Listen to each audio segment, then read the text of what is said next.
Kelahiran sang sufi Robi'ah al-Adawiyah. Pada tengah malam saat Robi'ah dilahirkan, sang ayah bermimpi bertemu dengan Rasulullah SAW dan memberitahu bahwa anaknya akan menjadi seorang perempuan yang utama. Pada satu malam yang gelap gulita, dilahirkan seorang anak perempuan yang akan menjadi salah satu tokoh sufi wanita pertama dalam sejarah Islam. Fariduddin Al-Attar menceritakan, pada masa kelahirannya, Ismail ayahnya tidak memiliki satupun barang berharga, bahkan tidak terdapat setetes minyak untuk mengoles pusar anaknya yang baru lahir. Apalagi minyak untuk menerangi malam di rumahnya, tak ada sehelai benang pun di rumah tersebut untuk menyelimuti sang bayi.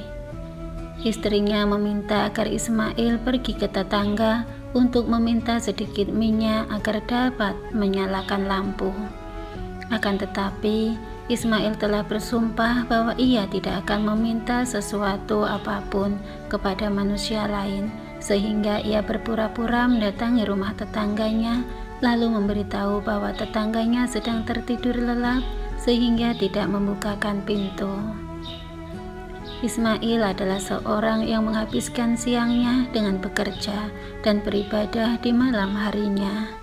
Pendapatannya yang sedikit menyebabkan ia tak bisa mencukupi keperluan istrinya yang sedang mengandung anaknya yang keempat serta 3 anaknya yang lain. Untuk itu, ia selalu berdoa agar anaknya yang terakhir dikandung oleh istrinya ini adalah seorang anak laki-laki, agar nantinya anak tersebut dapat membantu meringankan beban dan melindungi seluruh keluarganya. Pada tengah malam, setelah anaknya dilahirkan, Ismail bermimpi bertemu dengan Rasulullah yang berkata kepadanya, "Jangan merasa sedih karena anak perempuan yang baru dilahirkan tadi kelak akan menjadi seorang perempuan yang utama, yang nantinya 70.000 dari umatku membutuhkan syafaatnya." Dalam mimpi tersebut, Rasulullah pun memberitahukan agar besok menemui Isa Zaidan, seorang amir, dengan menyampaikan sepucuk surat berisi pesan Rasulullah SAW. Isi surat tersebut, "Hai Amir, engkau biasanya membaca sholawat 100 kali setiap malam dan 400 kali setiap malam Jumat, tetapi dalam Jumat terakhir ini engkau lupa membacanya. Oleh karena itu, hendaklah engkau membayar 400 dinar kepada yang membawa surat ini sebagai kifarat atas kelalaianmu." Ismail terbangun dan menangis. Lalu ia bangkit dari tempat tidurnya dan langsung menulis surat dan mengirimkannya kepada Amir melalui seorang kurir. Ketika Amir selesai membaca surat itu, ia berkata, "Berikan 2000 dinar kepada orang tersebut sebagai tanda terima kasihku. Sebab Nabi telah mengingatkanku untuk memberi 400 dinar kepadanya dan katakan kepadanya bahwa aku ingin agar ia menghadapku supaya aku dapat bertemu dengannya. Tetapi aku rasa tidak tepat bahwa orang seperti itu harus datang kepadaku. Akulah yang akan datang kepadanya dan mengusap penderitaannya dengan jenggotku." Anak perempuan tersebut adalah Robi'ah binti Ismail al-Adawiyah al-Bashariyah al-Quisiyah, atau yang nantinya banyak disebut dengan Robi'ah al-Adawiyah. Nama Robi'ah yang memiliki arti keempat disematkan oleh ayahnya karena sebelumnya sang ibu telah melahirkan 3 orang putri. Ia dilahirkan dekat kota Basrah, Irak pada sekitar tahun 99 Hijriah atau 717 Masehi. Beberapa tokoh menyebut Robi'ah lahir di tahun 714 Masehi ini dikarenakan begitu gelapnya kehidupan orang tuanya ketika ia dilahirkan. Robi'ah tumbuh dalam sebuah rumah yang terpencil dan keluarga yang miskin.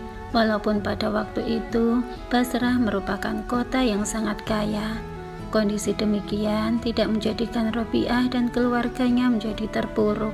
Bahkan sang ayah banyak memberikan pelajaran mengenai agama, qanaah dan wara, sehingga aspek rohani Robi'ah berkembang. Hal ini terlihat dalam beberapa literatur yang menceritakan bahwa pada umur 10 tahun Robiah sudah menghatamkan Al-Quran.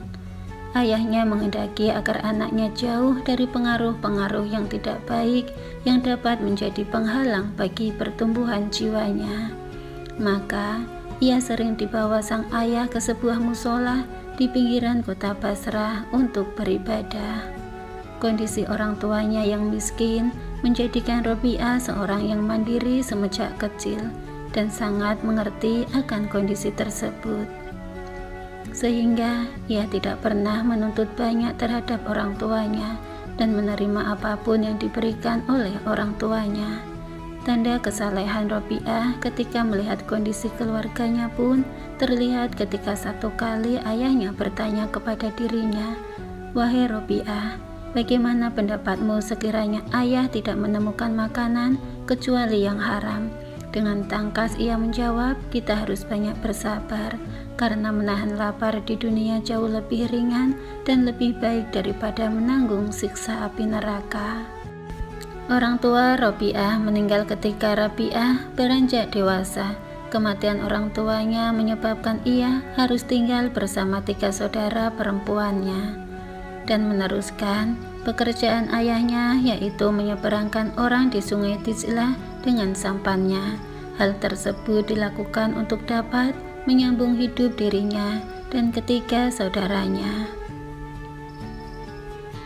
Dalam beberapa literatur disebutkan bahwa Robiah adalah anak yang paling siap mental dan fisiknya dibanding ketiga saudaranya yang lain untuk hidup mandiri.